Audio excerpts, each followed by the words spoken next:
বিসমিল্লাহির রহমানির রহিম। প্রিয় শিক্ষার্থী ভাই বোনেরা, আপনাদের অনেক অনেক প্রীতি ও শুভেচ্ছা জানিয়ে মাইক্রোসফট ওয়ার্ডের ক্লাস শুরু করছি। প্রশিক্ষণের ধারাবাহিকতায় আজকে আপনাদের পেজ সেটআপ, প্রিন্টার এবং অন্যান্য বিষয়ের উপরে ধারণা দেওয়ার চেষ্টা করব ইনশাআল্লাহ। আশা করি সাথেই থাকবেন।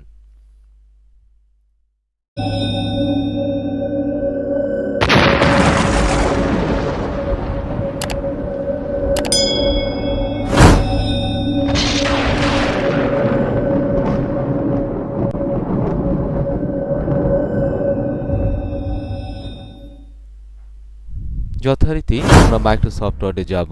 আমি অফিস 2016, অফিস 2007 দুটো বিষয়ের উপরে ধারণা দেওয়ার চেষ্টা করব। মাইক্রোসফট ওয়ার্ডে ঢোকার পরে আমরা সাধারণত যে পেজটা দেখতে পাই, এটা আমাদের কাজের প্রয়োজন অনুযায়ী নাও থাকতে পারে। এখানে নির্দিষ্ট একটা পেপার সাইজ ডিফল্ট করা থাকে, কিন্তু আমরা আমাদের প্রয়োজন অনুযায়ী পেজটাকে সেট আপ করে নিব। পেজ সেট আপ করতে গেলে একটা পেজ সেট আপের সাথে অনেকগুলো বিষয় জড়িত থাকে, যেমন পেজ সেট আপের সাথে প্রিন্টার জড়িত থাকে, পেজ সেট আপের সাথে পেপার সাইজ, অর্থাৎ আমরা বাজারে যে কাগজ কিনতে পাই সেই কাগজের একটা নির্দিষ্ট মাপ জড়িত থাকে। তো সেই ক্ষেত্রে আমাদের সমস্ত কিছু নির্ধারণ করে দিতে হয়। তো পেজ সেট আপ বোঝানোর আগে আমি আপনাদের প্রিন্টার সম্পর্কে ধারণা দিব। আশা করি মনোযোগ সহকারে বোঝার চেষ্টা থাকি। তো এ বিষয়ে প্রিন্টার সম্পর্কে কিছুটা ধারণা দিব আপনাদের। প্রিন্টার হলো একটি পেরিফেরাল ডিভাইস যা গ্রাফিক্স, ইমেজ এবং টেক্সট ডকুমেন্ট কাগজে অথবা অন্য কোনো কিছুর উপরে প্রিন্ট করে বা ছাপা আকারে বের করে দেয়। প্রিন্টারকে আউটপুট ডিভাইস বলা হয়।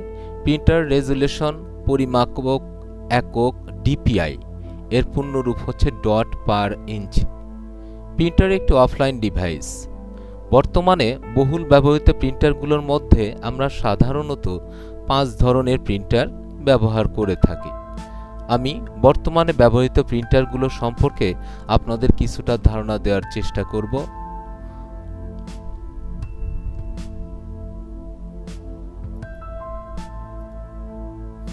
প্রিন্টারের প্রকারভেদ: inkjet printer, laser printer, dot matrix, thermal printer, electronics printer. এই 5টা প্রিন্টারের উপরে আপনাদের ধারণা দেওয়ার চেষ্টা করব, কারণ আমরা যখন পেজ সেট আপ করি, পেজ সেট আপ করার আগে আমাদের এই প্রিন্টার সম্পর্কে ধারণা থাকতে হবে। কারণ কম্পিউটারে আপনি যে কোনো ধরনের মাপ দিতে পারবেন, কিন্তু প্রিন্টারের একটা নির্দিষ্ট ক্ষমতা আছে, নির্দিষ্ট মাপ আছে। সেই মাপের বাইরে আমাদেরকে যাওয়া যাবে না।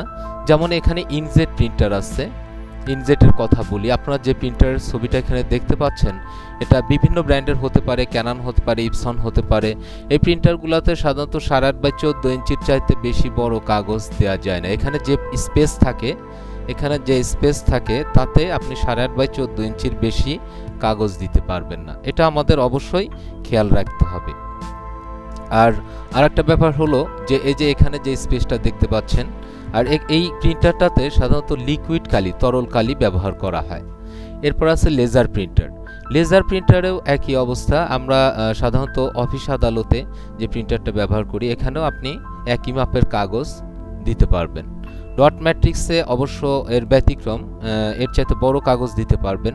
থার্মাল প্রিন্টার, এটা সাধারণত দোকানে ব্যবহার করা হয়। বিভিন্ন পণ্য সামগ্রী ক্রয় বিক্রয়ের সময় আমাদের যে স্লিপটা ধরিয়ে দেয়, আমরা যে পণ্যটা কিনলাম তার যে মূল্য পরিশোধ করি আমরা, সেটা।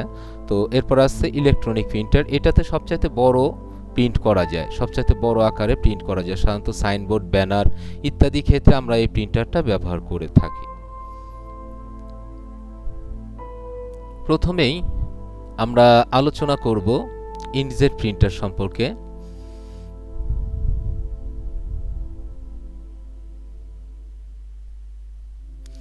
ইনজেট প্রিন্টারে কতগুলো সূক্ষ্ম সূচিমুখ বা নজেল থেকে বৈদ্যুতিক চার্জ যুক্ত কালি বেরিয়ে এসে কাগজের দিকে ছুটে যায়।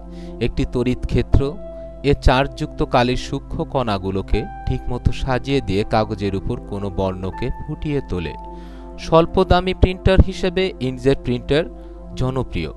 এই প্রিন্টারে সাধারণত তরল কালি ব্যবহার করা হয়। আপনারা দেখতে পাচ্ছেন সুপ্রিয় শিক্ষার্থীবৃন্দ, এখানে ইনজেট প্রিন্টারের আমি ছবি রাখছি এবং এইখানে যে কার্টিজ, দুটো কার্টিজ থাকতে পারে, একাধিক কার্টিজ থাকতে পারে, এর মধ্যে সাধারণত কালি থাকে এবং এটাতে তরল কালি ব্যবহার করা হয়। Laser printer.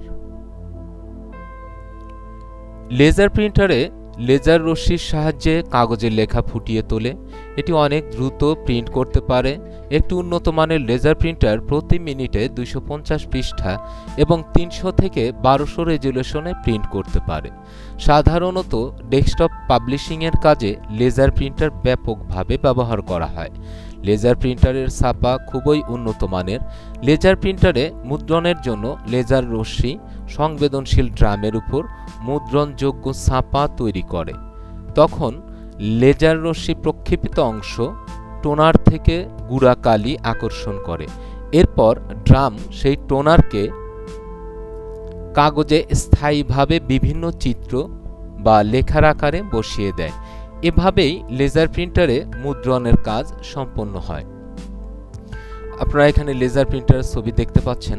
আমরা যত প্রিন্টার ব্যবহার করি তার মধ্যে লেজার প্রিন্টারের কালি বা লেজার প্রিন্টারে যা কিছু মানে কাগজের বুকে যা কিছু চিত্র, ছবি বা লিখিত আকারে আমরা প্রিন্ট করে থাকি না কেন, সেটা খুবই মজবুত হয়।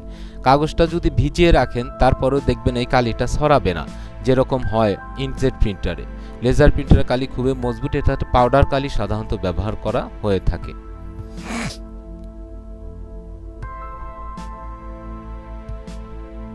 Dot matrix.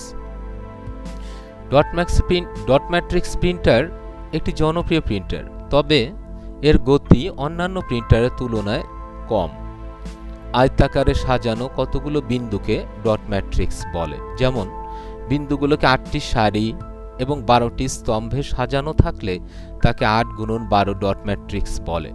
এই বিন্দুগুলোর মধ্যে কিছু বিন্দু নির্বাচন করে যে কোনো বর্ণ ফুটিয়ে তোলা যায়। ডট ম্যাট্রিক্স প্রিন্টারের লেখার জন্য ছোট পিনে গ্রিড ব্যবহার করা হয়। অনেকগুলো পিনের মাথা রিবনের উপর আঘাত করে কাগজের উপর বিন্দু বসিয়ে অক্ষর তৈরি করে। সাধারণত এই প্রিন্টারে 7, 9 অথবা 24টি পিন থাকে, যেগুলো লাইন বরাবর চলাচল করে বিন্দুর মাধ্যমে অক্ষর তৈরি করে। আপনারা ডট ম্যাট্রিক্স প্রিন্টার ছবি এখানে দেখতে পাচ্ছেন। দেখবেন ব্যাংকে সাধারণত এই ধরনের প্রিন্টার ব্যবহার করা হয়। শুধু ব্যাংকে না, অনেক প্রতিষ্ঠানে এটা ব্যবহার করা হয়। এটাতে তরল কালিও ব্যবহার করা হয় না বা পাউডার কালিও ব্যবহার করা হয় না। এটাতে আপনারা দেখতে পাচ্ছেন রিবন। এটাতে রিবন ব্যবহার করা হয়। আপনারা ছবিতে দেখতে পাচ্ছেন রিবন। এই রিবনের সাথে এক ধরনের আঠালো কালির মতো থাকে, সেটা সাধারণত সেটার কারণেই লেখা হয়। এরপরে আছে থার্মাল প্রিন্টার।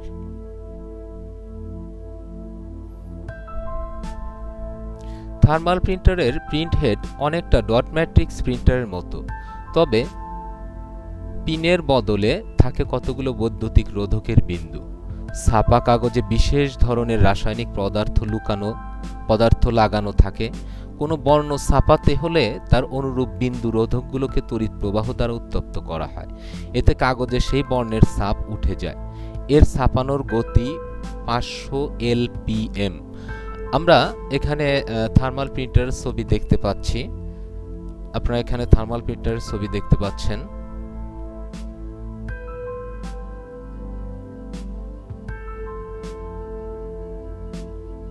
সাধারণত থার্মাল প্রিন্টারে এ ধরনের কাগজ প্রিন্ট করা হয়। বিলের ক্ষেত্রে সাধারণত থার্মাল প্রিন্টারগুলো ব্যবহার করা হয়। Electronic printer. এই প্রিন্টার কতগুলো বৈদ্যুতিক নিভ থাকে, যাকে বলে স্টাইলাস। এর দ্বারা লেখা হয় বিশেষ ধরনের কাগজে। এই নিভ দ্বারা কোনো বর্ণের ডট ম্যাট্রিক্স উৎপন্ন করা হয়। এই ডটগুলো হয় বৈদ্যুতিক চার্জের। এবার এই কাগজকে বিপরীত চার্জযুক্ত রঙের গুঁড়ার মধ্য দিয়ে গেলে স্থির বৈদ্যুতিক আকর্ষণের জন্য রঙের গুঁড়া প্রত্যেক ডটে আটকে যায়। ফলে ডট ম্যাট্রিক্সের বর্ণটি ছাপা হয়ে যায়। এই প্রিন্টারের ছাপার মান ভালো হয়। এটি একটি দ্রুত গতিশীল প্রিন্টার। আপনারা এখানে ডট ম্যাট্রিক্স প্রিন্টার দেখছেন, ইনজেক্ট দেখছেন বা অন্যান্য প্রিন্টার দেখছেন। আপনারা এখন আমি যেটা দেখাচ্ছি এটা হচ্ছে ইলেকট্রনিক প্রিন্টার। এটা সাধারণত বর্তমানে পোস্টার, ব্যানার, ফেস্টুন, প্লেকার্ড ইত্যাদি বিভিন্ন ক্ষেত্রে এই প্রিন্টারটা ব্যবহার করা হয়। এই হচ্ছে মোটামুটি প্রিন্টার সংক্ষিপ্ত আকারে আমি আপনাদের ধারণা দেওয়ার চেষ্টা করলাম। সুপ্রিয় শিক্ষার্থীবৃন্দ, এ পর্যায়ে এখন আমি আপনাদের পেজ সেটআপে নিয়ে যাব। আপনারা মনোযোগ সহকারে বোঝার চেষ্টা করবেন।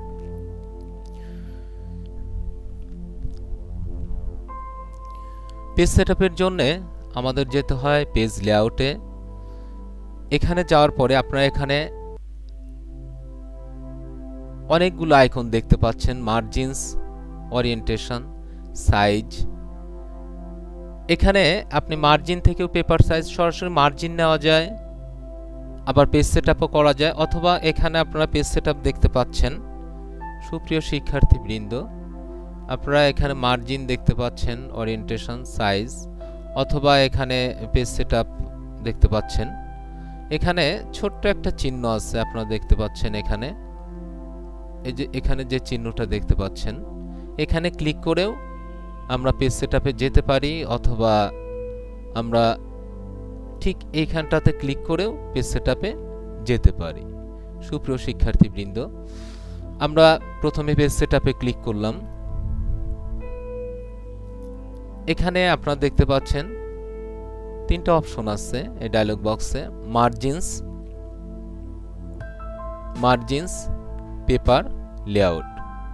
আপনারা তিনটা অপশন দেখতে পাচ্ছেন। সুপ্রিয় শিক্ষার্থীবৃন্দ, মার্জিনস, পেপার, লেআউট। আমরা আপাতত মার্জিন, পেপার এই দুটো নিয়ে আলোচনা করব। তো প্রথমে আমি পেপারে যাব। পেপার এখানে ক্লিক করলে আমরা সাধারণত এরকম কিছু দেখতে পাই, যেমন এখানে পেপার সাইজ দেখতে পাচ্ছি, লেটার, ওয়াইড 8.5 ইঞ্চি, হাইট 11 ইঞ্চি। এখানে আমরা সাধারণত বাজারে যে কাগজ কিনতে পাই, এখানে বেশ অনেক ধরনের কাগজ কিনতে পাই, তবে অফিস আদালতে বা বিভিন্ন ক্ষেত্রে সাধারণত আমরা কোন ধরনের কাগজ ব্যবহার করি। এখানে ক্লিক করলে দেখবেন আপনাকে কাগজের নাম দেখাবে, আর নিচের এই ডায়লগ বক্সটাতে আপনাকে নিচের এই ডায়লগ বক্স ওয়াইড এবং হাইট এখানে মাপটা দেখাবে। তো এ পর্যায়ে আমরা দেখতে পাচ্ছি পেপার সাইজ। এখানে ক্লিক করলে আপনি দেখবেন letter size, tabloid, legal, statement, executive বিভিন্ন ধরনের মাপ এখানে দেওয়া আছে।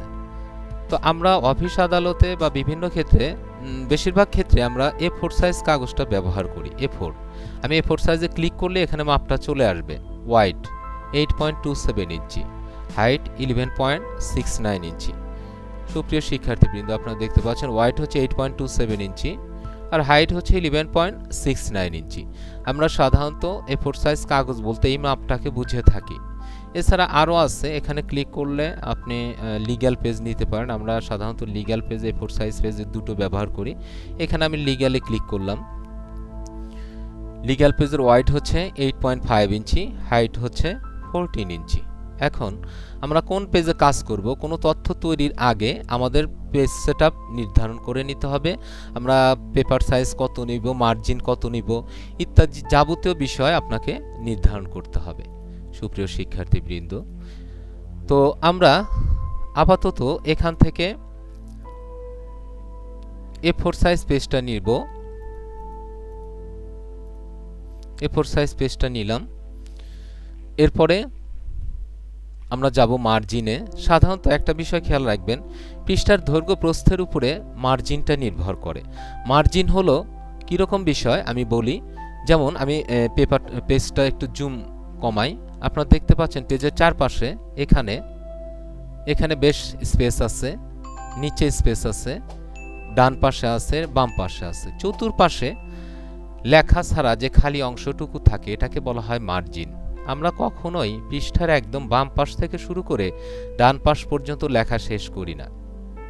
এর জন্যে আমরা কিছু অংশ বাদ দেই। এটা পেজের সৌন্দর্যের জন্যও করি, অথবা পেজটাকে বাধাই করার জন্যে, স্ট্যাপলার মারার জন্যে অথবা ফাইল বোর্ডে রাখার জন্যে আমরা সাধারণত মার্জিন ব্যবহার করে থাকি। তো আমাদের যে কোনো ডকুমেন্ট তৈরির আগে আমাদের উচিত হলো যে প্রথমে পেজটাকে সেট আপ করে নেওয়া, এরপরে মার্জিন নির্ধারণ করা, সমস্ত কিছু নির্ধারণ করার পরেই সেটা ইংরেজি বাংলা যাই লিখি না কেন তারপরে লিখতে হয়। তো যথারীতি আমরা মার্জিনটা নির্ধারণ করব। আমি আবারও পেজ সেট আপে যাই। পেজ সেট আপে গিয়ে প্রথমে পেপার দিলাম, এখানে ক্লিক করে আমি পেপার দিলাম হলো A4 সাইজ। এরপরে মার্জিনে গেলাম, A4 সাইজ 8.27 ইঞ্চি ওয়াইড, 11.69 ইঞ্চি হাইট। সুপ্রিয় শিক্ষার্থীবৃন্দ, আমরা এখানে প্রথমে মার্জিন আছে টপ সাইডে 1 ইঞ্চি মার্জিন দেওয়া আছে, বটমে 1 ইঞ্চি আছে, লেফটে 1 ইঞ্চি আছে, রাইটে 1 ইঞ্চি আছে। দেখেন টপে 1 ইঞ্চি, বটমে 1 ইঞ্চি, লেফটে 1 ইঞ্চি, রাইটে 1 ইঞ্চি। টপ সাইড উপরে কতটুকু মার্জিন দিব? আমি উপরে হাফ ইঞ্চি দিতে পারি। এখানে আস্তে আস্তে ক্লিক করে কমানো যায়, অথবা আপনি এখানে মুছে ফেলে এখানে সরাসরি লিখতে পারেন 0.5 অর্থাৎ হাফ ইঞ্চি। বটমে 0.5 দিলাম। লেফটে 1 ইঞ্চি আছে, থাকুক। রাইটে 1 ইঞ্চি আছে। ওকে, ইচ্ছে করলে আমি এটা আমাদের প্রয়োজন অনুযায়ী কম বেশি করতে পারি। এরপরে আমি ওকে ক্লিক করব।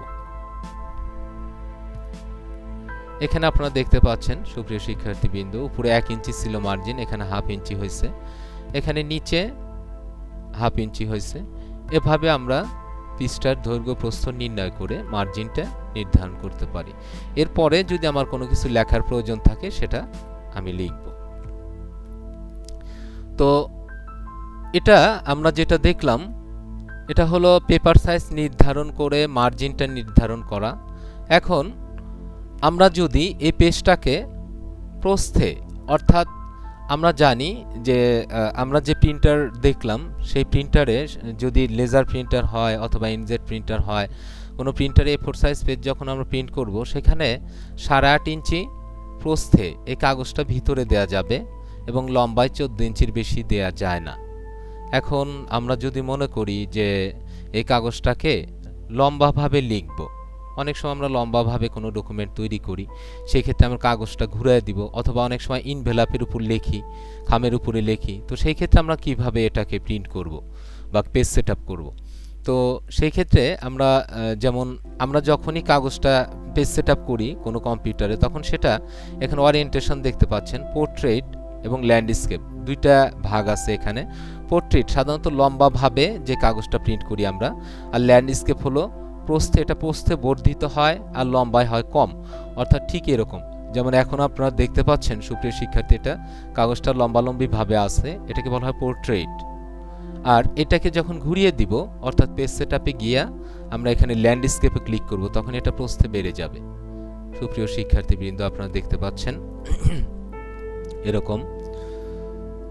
তো পেজ সেটআপে গিয়ে আমরা যদি কখনো ইনভেলপের উপর প্রিন্ট করতে চাই, তখন আমাদের এই ল্যান্ডস্কেপটা নিতে হয়। আমি আপাতত পোর্ট্রেট নিলাম, পেপারে গেলাম, এখানে গিয়া আপনি দেখেন এখানে বিভিন্ন সাইজ আছে। এছাড়াও আমরা যদি আমাদের ইচ্ছে মতো নিতে চাই, সেই ক্ষেত্রে যেমন ওয়াইড প্রস্থ, আমি এখানে প্রস্থ দিলাম 3.5 3.5 ইঞ্চি, হাইট দিলাম 9 ইঞ্চি।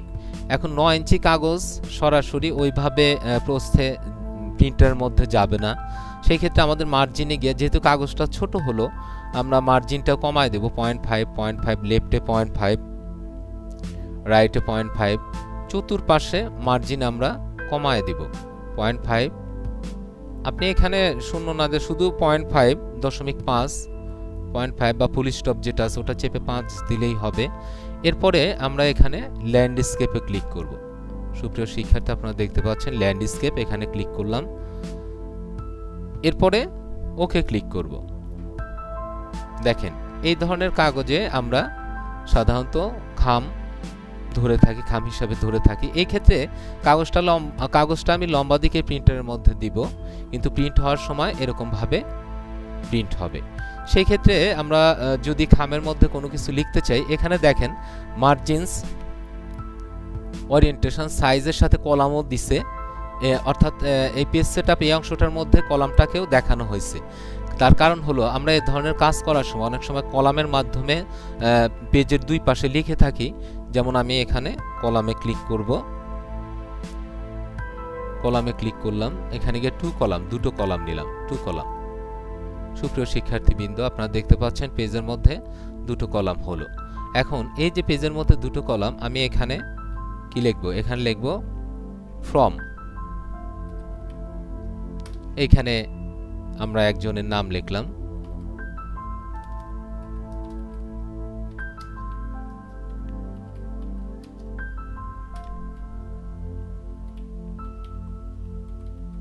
সিরাজগঞ্জ। আর এই কলাম থেকে এই কলামে আসার জন্য আমাদের কলাম ব্রেক দিতে হয়। তো কলাম ব্রেক বিভিন্নভাবে দেওয়া যায়, যেমন এখানে আপনারা দেখতে পাচ্ছেন ব্রেক আছে, এখানে ক্লিক করে আমরা কলাম ব্রেক দিব। অথবা আপনি এখানে কার্সারটা রেখে, লেখার শেষে কার্সার রেখে কন্ট্রোল শিফট ইন্টার, লেখার শেষে কার্সার রেখে কন্ট্রোল, আমি আপনাদের কিবোর্ডটা নিয়ে আসি,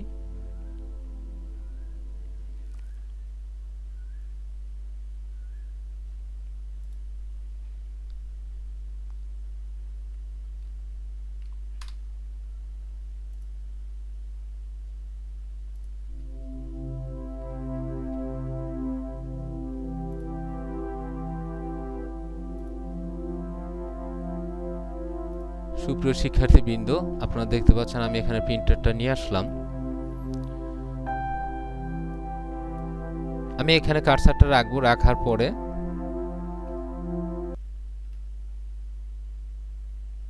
আপনি যথারীতি কন্ট্রোল শিফট, কন্ট্রোল এবং শিফট দুটো একসাথে চেপে ধরবেন, কন্ট্রোল এবং শিফট। এরপরে আপনি সোজা ইন্টারে চাপ দিবেন, ইন্টার। তাহলে কি হলো? কন্ট্রোল শিফট এই দুটো আগে চেপে ধরবেন, কন্ট্রোল শিফট এই দুটো চেপে ধরে ইন্টারে চাপ দিবেন, দেখবেন কার্সারটা নেক্সট কলামে চলে আসছে, এখানে আসছে।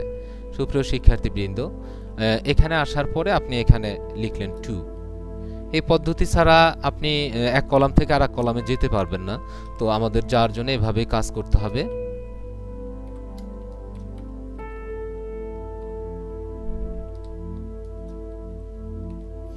এভাবে আমরা পেজ সেটআপে একটা খামের উপর লিখে থাকি। সুপ্রিয় শিক্ষার্থীবৃন্দ, এখানে পেজ সেটআপের আরো অনেকগুলো ধরন আছে, আমি সেগুলো আপনাদের আজকে দেখানোর চেষ্টা করব। আপনারা মনোযোগ সহকারে বোঝার চেষ্টা করবেন। এখানে পেজ সেটআপে আমরা যে কাজটা করলাম, এখন এটাকে যদি স্বাভাবিক করতে চাই তাহলে আমাদের পেজ সেটআপে যেতে হবে। এখানে যাওয়ার পরে আমরা পেপারে যাব, পেপারে গিয়ে পেপার সাইজ এখানে ক্লিক করে আমরা যথারীতি পূর্বের মতো A4 সাইজ নিব। আর এখানে হোয়াইট হাইট দেখতে পাচ্ছেন, মার্জিন যেহেতু কাগজটা বড় হলো আমরা এটা 1 ইঞ্চি করে দিব। এরপরে ওকে ক্লিক করব। এখানে আরেকটা বিষয়, এখানে পোর্ট্রেট আছে, ল্যান্ডস্কেপ আছে, এখানে ভিউ প্রদর্শন হচ্ছে। আমি পোর্ট্রেটে ক্লিক করলাম, ওকে ক্লিক। এখানে কলামটা রয়ে গেছে, আমি আবার কলামে ক্লিক করে ওয়ান কলামে ক্লিক করব, ওয়ান এরকম হবে। আমি লেখাটা মুছে দিব। এভাবে আমরা পেজ সেটআপ করতে পারি। পেজ সেটআপ করার জন্য আপনি পেজ লেআউট এই মেনুতে যেতে হবে, এটা ঠিক। আবার আপনি আরেকভাবে পেজ সেটআপ করতে পারেন, সেটা হলো আপনারা দেখতে পাচ্ছেন এখানে রুলার আছে। সুপ্রিয় শিক্ষার্থীবৃন্দ, আপনারা খেয়াল করেন যে এখানে রুলার আছে, রুলার এই যে বরাবর রুলার আছে। হ্যাঁ, এই রুলারের মধ্যে আপনি যদি ডাবল ক্লিক করেন, এখানে যদি ডাবল ক্লিক করেন সেই ক্ষেত্রেও কিন্তু পেজ সেটআপ হবে। দেখেন এই যে পেজ সেটআপ ডায়লগ বক্সটা চলে আসছে, অর্থাৎ এখানে রুলারের মধ্যে ডাবল ক্লিক করলেও পেজ সেটআপ এই অপশনটা চলে আসবে। এখানে মার্জিন দেখলাম, পেপার দেখলাম। এখানে মার্জিন আর একটা বিষয় আছে, সেটা হলো গাটার। গাটার মানে হচ্ছে কি? গাটার হচ্ছে সেলাই বা বাঁধাই করার জন্য আমরা যে অংশটা বাদ দিই। অর্থাৎ যেমন এই পেজটাতে, আপনাদের সামনে যে পেজটা দেখতে পাচ্ছেন, এই পেজটাতে ডান পাশে 1 ইঞ্চি মার্জিন আছে। এখন 1 ইঞ্চি মার্জিন আপনি রাখবেন, কিন্তু হাফ ইঞ্চি যাবে বাঁধাইয়ের মধ্যে। বাঁধাই করবেন, বাঁধাই করতে সেলাই করা যায়, আঠা দিয়ে লাগানো যায়, স্ট্যাপলার মারা যায়। তো সেই ক্ষেত্রে আমরা পেজ সেটআপে গিয়ে এখানে যেমন গাটার আমি এখানে দিলাম 0.5, হাফ ইঞ্চি। এখানে দেখতে পাচ্ছেন ভিউটা দেখেন, সুপ্রিয় শিক্ষার্থীবৃন্দ মনোযোগ সহকারে খেয়াল করবেন। এখানে এই যে সেলাইয়ের জন্য একটা অংশ বাদ গেছে, কতটুকু বাদ গেছে? Half inch. এখানে দেখতে পাচ্ছেন, এখানে হাফ ইঞ্চি আমি গাটার মধ্যে দিয়ে দিছি। এখন এই গাটারটা আপনি বাম পাশে বাঁধাই করতে পারেন, অথবা প্যাডের ক্ষেত্রে উপর দিকে বাঁধাই করা হয়। যেমন এখানে লেফট হ্যান্ড সাইড আছে, গাটার পজিশন আপনি কোন পাশে বাঁধাই করবেন, লেফট হ্যান্ড সাইড আছে, টপ আছে, আপনি উপরেও দিতে পারেন। তো এখানে আমি সাধারণত লেফট হ্যান্ড সাইডে বাঁধাই করা হয়, লেফট হ্যান্ড সাইডে দিলাম। এরপরে আমি ওকে ক্লিক করব। সুপ্রিয় শিক্ষার্থীবৃন্দ আপনারা দেখতে পাচ্ছেন এখানে এইখান থেকে এই পর্যন্ত, অর্থাৎ এই একদম শুরু থেকে এক লেখা পর্যন্ত হাফ ইঞ্চি আছে গাটার, আর এই এক থেকে এই পর্যন্ত, এক থেকে এই লেফট ইন্ডেন্ট পর্যন্ত আছে 1 ইঞ্চি, অর্থাৎ এই হাফ ইঞ্চি যাবে বাঁধাইয়ের মধ্যে, আর এক থেকে এই লেফট ইন্ডেন্ট পর্যন্ত এটুকু 1 ইঞ্চি মার্জিন আছে। এভাবে আমরা মোটামুটি পেজ সেটআপ করতে পারি, আমাদের প্রয়োজনীয় কাজ করতে পারি। তো কোনো ডকুমেন্ট তৈরি করার পূর্বে আমাদের সুন্দর সুশৃঙ্খলভাবে পেজ সেটআপটা করতে হয়। তো সুপ্রিয় শিক্ষার্থীবৃন্দ, ক্লাসের ধারাবাহিকতায়, কম্পিউটার ক্লাসের ধারাবাহিকতা আজকে আপনাদের পেজ সেটআপের উপরে কিছুটা ধারণা দেওয়ার চেষ্টা করলাম। ইনশাআল্লাহ আগামী ক্লাসে আমি আপনাদের আরও বেশি ধারণা দেওয়ার চেষ্টা করব। আজকে এই পর্যন্তই। সবাই ভালো থাকবেন, সুস্থ থাকবেন।